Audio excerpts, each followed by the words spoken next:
వైకాపా హయాంలో ఉన్న వారంతా దండుపాలెం బ్యాచ్ అని టీడీపీ నేత బుద్దా వెంకన్న అన్నారు. ఏపీలో అన్ని శాఖల్లో అవినీతి జరిగిందని, అందుకే ఇప్పుడు రికార్డులు తగలబెడుతున్నారని ఆయన ఆరోపించారు. అడ్డగోలుగా నియామకాలు చేశారని వైసీపీ నేతలు కొంతమంది అధికారులు కుమ్మక్కై ఏపీని దోచుకున్నారని విమర్శించారు. చేసిన అవినీతి బయటపడకుండా ఉండాలని ఫైళ్లు దగ్ధం చేస్తున్నారని బుద్దా వెంకన్న ఆగ్రహం వ్యక్తం చేశారు.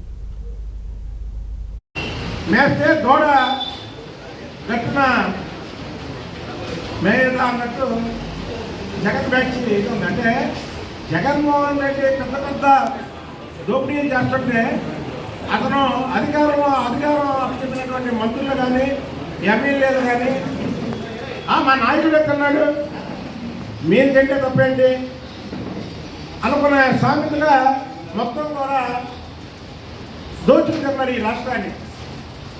ఇవాళ చంద్రబాబు నాయుడు గారు లాంటి అనుభవం గల నాయకుడికే ఏంటి రాష్ట్రాన్ని ఎంత అధోగతి పాలు చేశారని బాధపడుతున్నటువంటి వైనం. చంద్రబాబు నాయుడు గారు ముఖ్యమంత్రిగా పీఠం ఎక్కిన తర్వాత అక్కడ చూస్తే ఏ శాఖలో కూడా వీళ్ళు అంటే శాఖలన్నీ కూడా భుజించేశారు వీళ్ళు.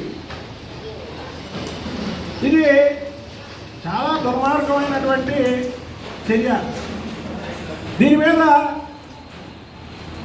వైసీపీ అలాగే జగన్ బ్యాచ్కి ఛాలెంజ్ ఇస్తున్నది ఒకటే, మేము వాళ్ళ అధికారంలో ఉన్న 5 సంవత్సరాలు మేము ఫలానా శాఖలో దోచుకోలేదు అని చెప్పగల దమ్ము ఎవరికైనా ఉంటే మీడియా ముందుకు రమ్మను, నేను వస్తా,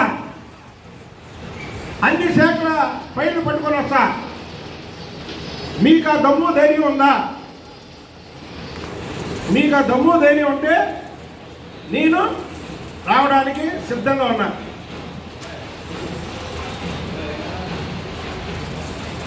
అసలు ఫైల్ దహనం చేయడం అనేది మనం ఎక్కడ